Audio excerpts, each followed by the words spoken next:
Are people able to manage their daily needs? Those are the main concerns of this government. If that is attained, definitely we'll be able to go that route. But first of all, that has to be considered, because the main issue here is to see to it that the living standards of the people are better than the way this government found them.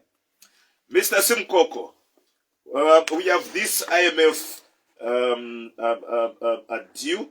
We have already received the first installment, and the conditions have been published by the Ministry of Finance. What do you make of these conditions?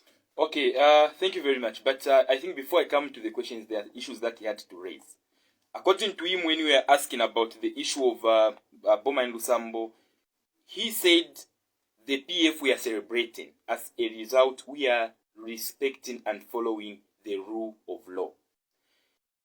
I would like to challenge him that there is no any article in the Constitution of Zambia or anywhere where it's written individuals should not celebrate.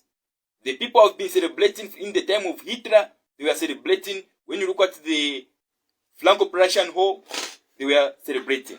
No rule, no article restricts people from celebrating.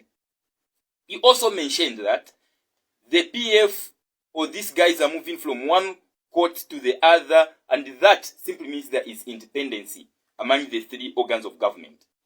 Let me state to him that in opposition, the president, who is the current president of Zambia, was moving from court to court as well to petition the results.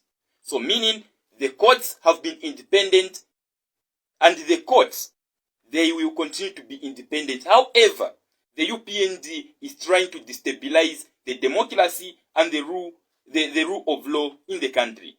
Not long ago, people were seeing the cutters from the UPND beating up mourners at the graveyard there. When beating those people who are mourning, they are burying their beloved ones. The UPND so I wouldn't want us to now go into I'm going that to the detail, IMF now. because it was already clarified, and we were told that those people were actually provoked, because that was the UPND funeral, and they were intruders that came to actually disturb the funeral. That is something that has been over discussed. Let's come to the topics. I understand that you have dealt on that one. We shouldn't proceed, but there is no funeral for the UPND. There is no funeral for the PF. There is no funeral for anyone. Each and every person has a family member, and we are not restricted to attend any funeral where you think you need to attend, because we need to be supporting our beloved ones when they are in need.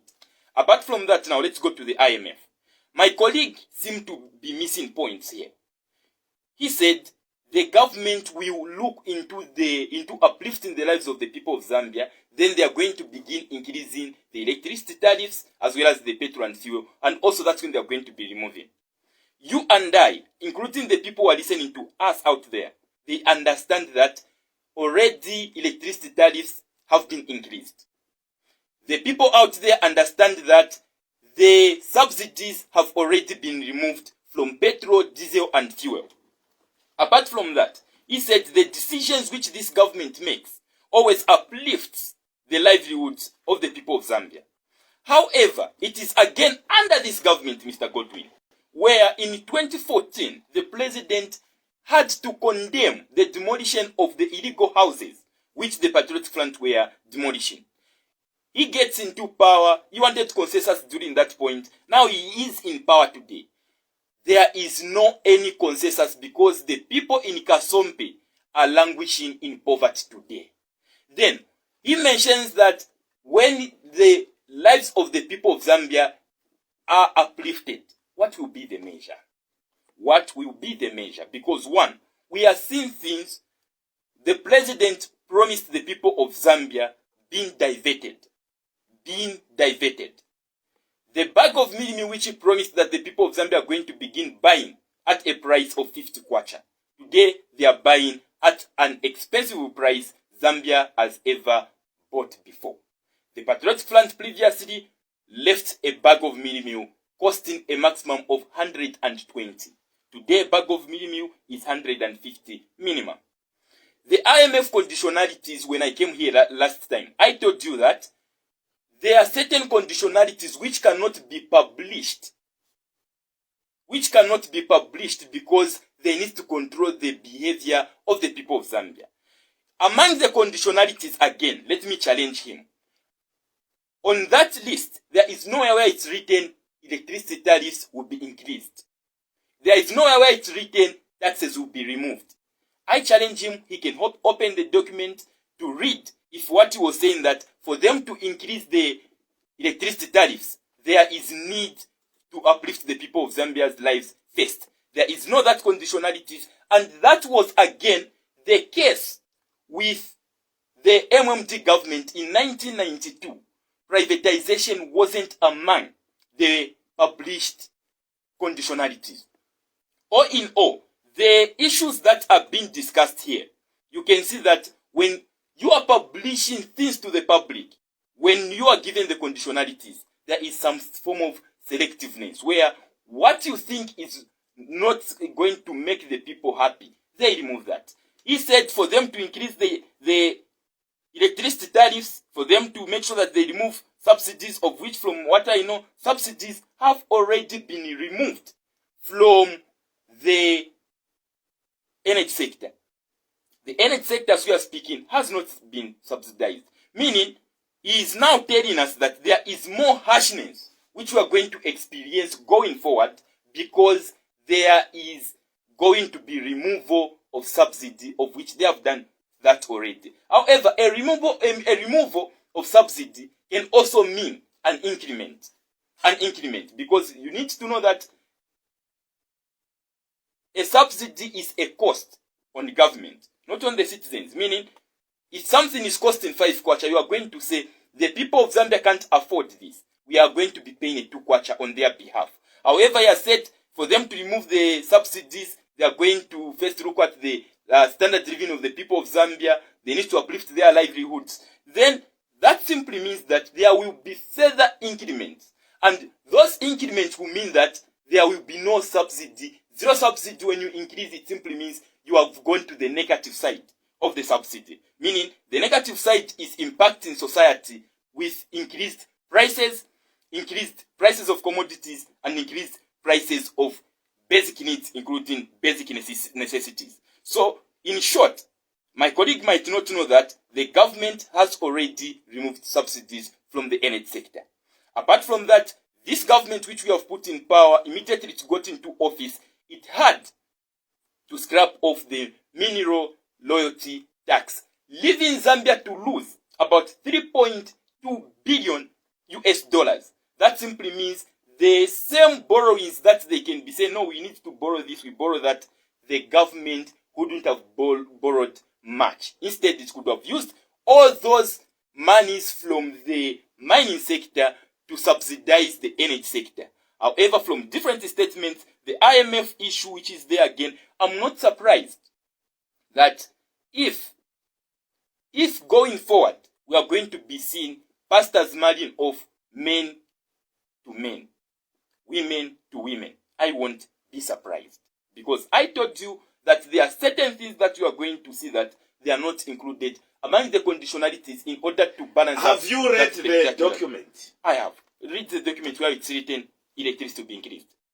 There is an issue of subsidies being mentioned in the same document. Read where it's subsidy. Then I will explain what it means. And it's not about increasing, but they are very clear. They are talking about removing the subsidies. Obviously, when you remove the subsidy, that is an increment already.